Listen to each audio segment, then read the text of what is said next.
I think a lot of your music kind of has like a timeless sound to it. Thank you. And, you know, I think that's what sets you apart easily from a lot of the artists that are out right now. But definitely my favorite one, and I think it's because of the fucking Jaheim sample.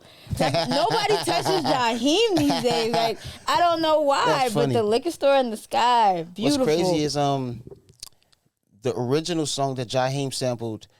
Put That Woman First? Yeah, he sampled the original song, but the original artist from the original song called us in the studio about making this album and everything. It was like crazy. What? This whole album process, recording wise, was very fun. Was very mind blowing in a sense. Like recording the whole album in Memphis at Al Green Studio was like recording in a museum. You know what I'm saying? All the original stuff was still there. You know, the little psh, psh, psh, psh, psh, boom, boom, boom, boom, and Beginning of Love and Happiness. That thing is still sitting in the corner and it still sounds like that. Really? Yeah, like it's that intense in there. So to record in an atmosphere like that and to absorb some energy and leave some there, I think was just super dope. Hell yeah. Yeah. So you said they called you and went into the studio, or they called you while you were in the studio? The engineer of the studio, shout out to Boo Mitchell, he was like, I just talked to him 2 days ago. And guess what I did? You know me, I'm crazy. I was like, Boo, you ain't talked to him, just to make him call him.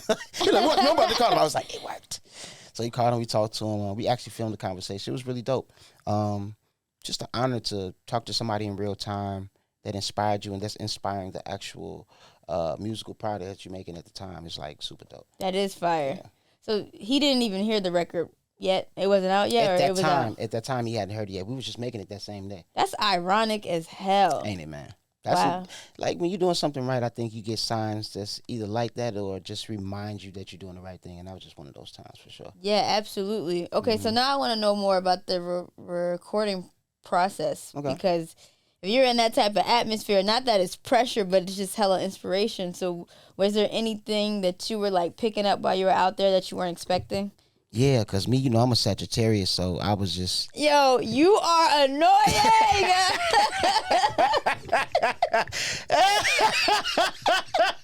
Stop! So we be magnetic to the good energy, you know? People, man. Damn it. All right, fine. Your point is proven, okay?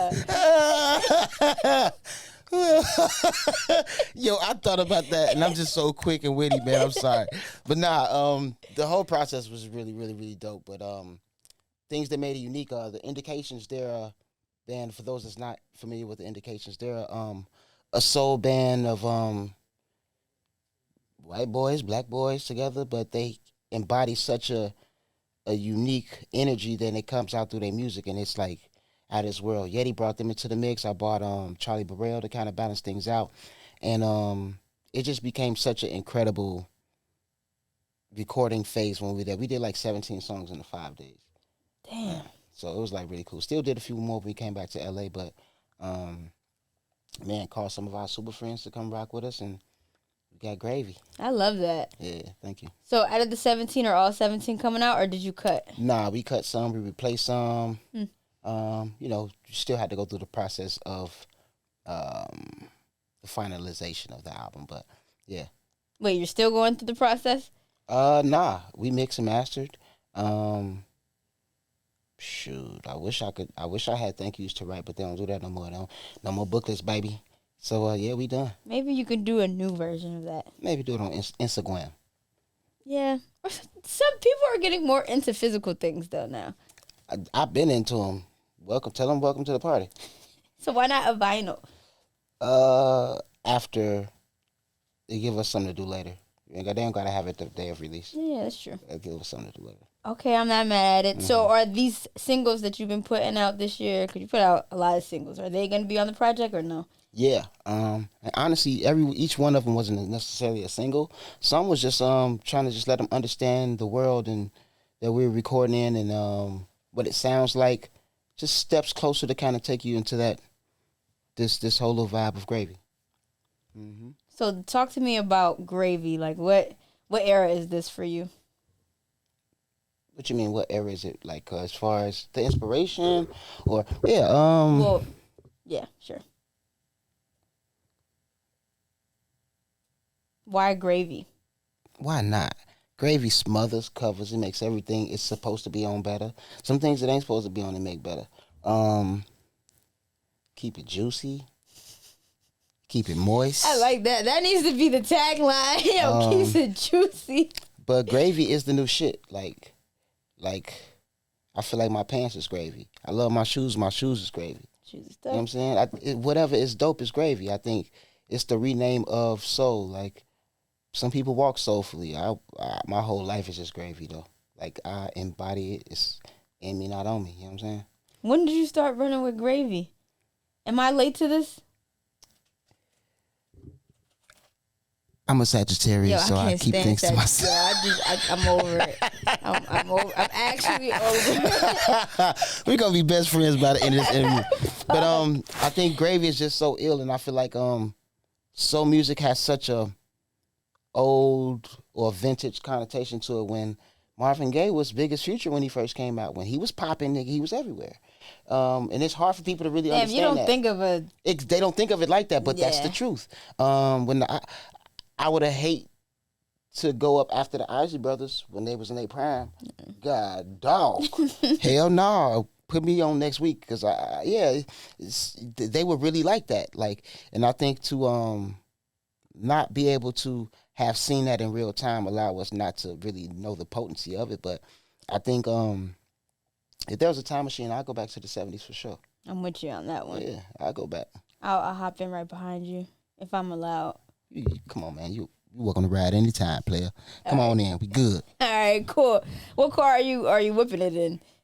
Probably a Rolls Royce, more older than the year though. I like classic, like, you know, timeless. Just I like that. Just Yeah. That's my kind of fun. You have been an old soul your whole life. Did you? I think so. Yeah. I think so. Did you get that a lot growing up? Where people were like, man, you're like what, beyond your years? I always hung around older people. So I think it's just my seasoning, but I still get it popping. I'm just more seasoned than other people, I think, my age. You still get it popping. I still have fun. I still live my life. Yeah, I still kick it. Hell yeah. Understood. Okay, so let's talk about we talked about I talked about the Jaheim sample, but we didn't talk about you collabing with Freddie. Yeah. And Gibbs. honestly, I really love like R&B rap duos. I feel like people don't really do them no more, especially when they done right. Yeah. Yeah. So talk about collabing with Freddie. Me and Freddie ain't made a whack song yet. From Walk of Shame to anything else we've done, we never made a bad record. And Freddie always make magic, and he one of the ones that always show up, hold it down, know how to do what's supposed to be done. I appreciate what he's doing in his own career away from me as well. So, I mean, it was all pluses. Easy. Yeah. What were you guys, I guess, healing or going through something around the same time, or it was just a relatable? It's just a relatable thing. Being from where he from, being from where I'm from, we next door neighbors. Really, front yard, backyard. That's how close Chicago, Indiana is, for real, for real. Some of the same people we lost, we known together.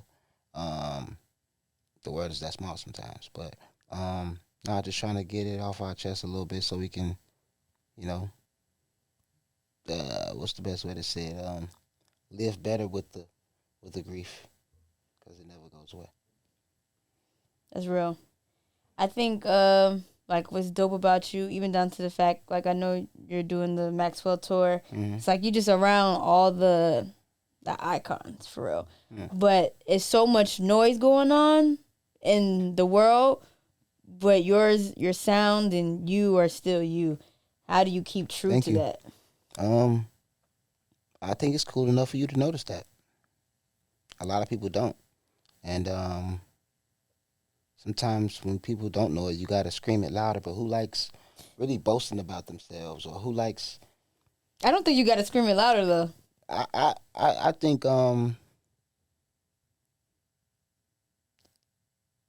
people know me, but they don't know me.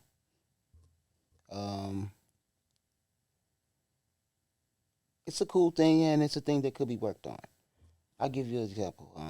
The cool part about it is whoever comes to my show knows what they're in for. Like, they here for it. Ain't like you just waiting on certain. Now you come for the experience, and everybody come for that experience because there are no gimmicks here for you to be hung up on. Mm-hmm. The only thing for you to be hung up on is the whole entire world of BJ and what we do. Good music. Yes, that's it. That's it. So that's one of the pluses, and then you have negatives where you're just an artist and you always just want your music to be heard by many people as possible. Yeah. Something that simple. Nothing really heartbreaking. It's just, every artist if I was painting, I would want many people as possible to see it, even though a billionaire bought it. I'm happy, but damn, only he gonna enjoy it. Yeah. So there's pros and cons to everything. I feel that. I feel like Chicago had a renaissance, and still do.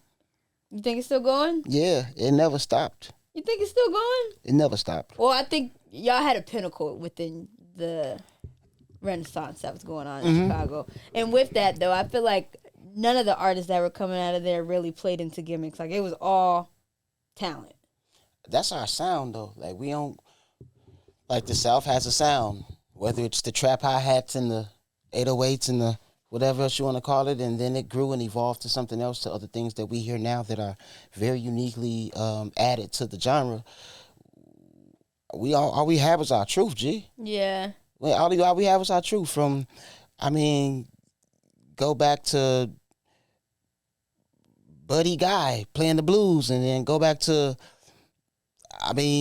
Chief Keef, he's telling his story from his truth. Kanye telling his story from his truth. Yeah. Jennifer Hudson tell us, any genre, pick one. That's our sound. It's not like you can necessarily say samples is no, because people in New York sample, people in London sample. That's not. We can't take that and own that.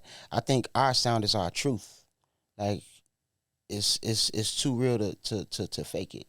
What is it in this? Why do you think Chicago is like that though? Like, what is it about the city that it's so competitive there? When you finally see some crack of sunshine, man, you got to go for that. Yeah. You got to take that. Just as you would as if you was broken. You saw somebody at the ATM.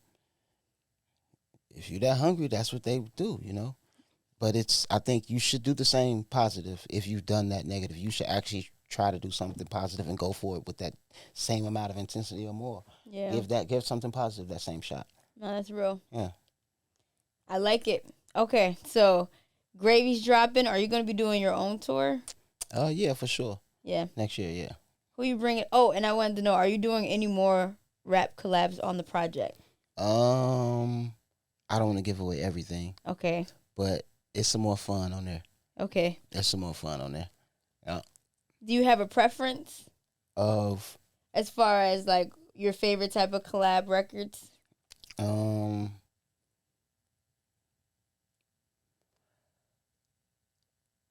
I like collaborations that are very uniquely done.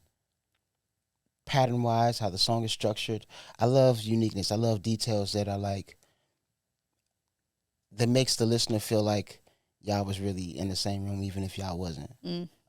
It makes the listener think just in that other level of like creativity, wondering what happened because the song sounds so good, or because it's so intertwined, or the details are so dope. It's just many ways that they can happen, but I'm always into that. I'm always into rewriting or breaking the mold. I'm always into like being bad. As it should be done. Being bad, like, I feel like, my favorite type of artists are artists that like will pull me into their world. So with that being said, like with your favorite type of style, what record would you say you gravitate towards the most that does that from Gravy?